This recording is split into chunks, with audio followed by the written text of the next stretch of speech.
নিজের দেশে কত সমস্যা, পাবলিক টয়লেট নাই, জনগণ জঙ্গলের মধ্যে হাঁটতে চায়, অনেক জায়গা আছে। পানির সমস্যা, ধর্মভিত্তিক অনেক ইস্যু আছে, নির্বাচন নিয়ে সমস্যা, কিন্তু তাদের আলোচনার মধ্যে চলে আসে বাংলাদেশের কথা।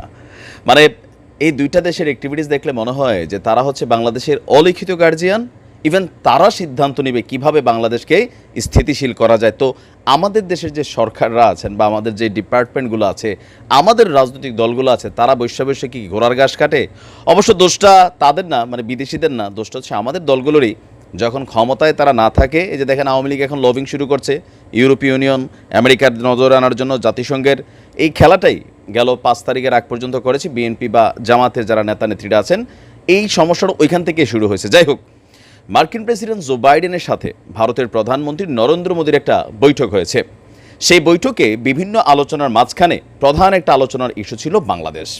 আর বৈঠককে কেন্দ্র করে জো বাইডেন নিজের বাড়িতে নিয়ে নরেন্দ্র মোদীকে বসাইয়া এই আলোচনাগুলো করছে। তো কী আলোচনা করছে, এরা এখানে যা বলছে শুধু সে তা না, এগুলো হচ্ছে যেগুলো প্রকাশ করার মতন, অপ্রকাশিত তো অনেক কিছুই আছে।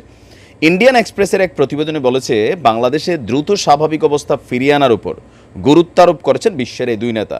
তো কিভাবে, আমেরিকা কি সেনা পাঠাবে নাকি ভারত সেনা পাঠাবে? আমেরিকা কি আমাদেরকে মাগনা কোনো টাকা পয়সা দিবে নাকি ভারত আমাদেরকে কোনো টাকা পয়সা দিবে? আসলে কি করবে? তো বাংলাদেশের স্বাভাবিক অবস্থা এরা কিভাবে আনবে? আমি আসলে এই জিনিসটা আমার বোধগম্য না আর কি। আমি যতটুকু বুঝি, আমাদের দেশের সরকার, অন্তর্বর্তী সরকার, রাজনৈতিক দলগুলো, প্রশাসন, জনগণ, আমরা সকলে মিলে আমাদের দেশের স্থিতিশীল অবস্থা, যেটা এই মুহূর্তে একটু ঝামেলা আছে, সেইটা ফিরিয়ে আনতে পারি। নিশ্চয়ই কোনো প্রতিবেশী রাষ্ট্র বা পরাশক্তি নয়। এ নিয়ে আপনার পররাষ্ট্র সচিব বিক্রম মিশ্রির একটা পোস্টে এই বিষয়ে উঠে এসেছে। পোস্টে সে বাংলাদেশ প্রসঙ্গ সুকৌশলে সে লিখেছে যে আমাদের আলোচনা অত্যন্ত ফলপ্রসূ ছিল। বৈঠকে আঞ্চলিক এবং বৈশ্বিক বিভিন্ন বিষয় নিয়ে আলোচনা হয়েছে। এখন এই আলোচনার মধ্যে আসলে কি হইতে পারে? আমার ধারণা এই মুহূর্তে যেটা হচ্ছে আর কি, কারণ দুইটা রাষ্ট্রই তারা মিত্রশক্তি। তারা কেন মিত্রশক্তি? তারা নিজেদের স্বার্থে মিত্রশক্তি।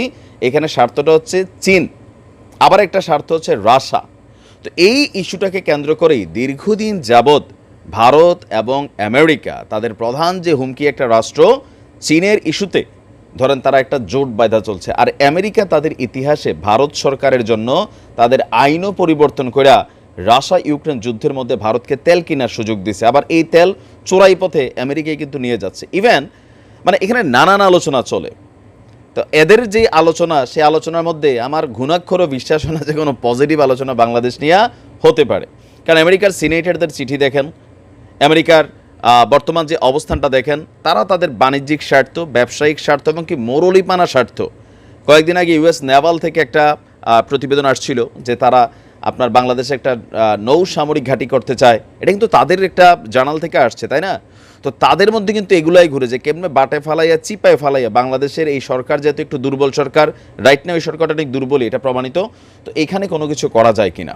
তবে এই ক্ষেত্রে ডক্টর মোহাম্মদ ইউনূস যেহেতু জো বাইডেনের সাথে বৈঠক করবেন, তো সেই বৈঠক হয়তো কী আলোচনা হইতে পারে, বা বাংলাদেশের সাথে তাদের স্বার্থ সম্পর্কিত, অথবা ইন্দো প্যাসিফিক যে ইস্যুটা আছে, যেটাতে বাংলাদেশ দীর্ঘদিন যাবৎ যায় নাই, ইন্দো প্যাসিফিকে যাওয়া মানে হচ্ছে চীনের বিরুদ্ধে অবস্থান নেওয়া, এরকম নানান ইস্যু আছে যেগুলো আবার ওইখান থেকে হয়তো একটা কাবজাব আসলেও আসতে পারে। কারণ আপনি দেখেন ডোনাল্ড লু প্রথমে সে ভারত আসলো, তারপর আসলো বাংলাদেশ, বাংলাদেশ থেকে আবার ভারত গেল। সে কেন আসলো, কি বৈঠক করলো, ওইখানে গিয়ে আবার কি বৈঠক হলো, এগুলোর কোনো কিছু কিন্তু আমরা জানতে পারলাম না। এখন এই গোপন বৈঠকে আসলে কি নিয়ে আলোচনা হয়েছে, নানান ধরনের কথাবার্তা শুনছি। এখন আল্লাহ বাকিটা ভালো জানেন আর কি। তবে আল্লাহ দেশকে হেফাজত করুক। আসসালামু আলাইকুম।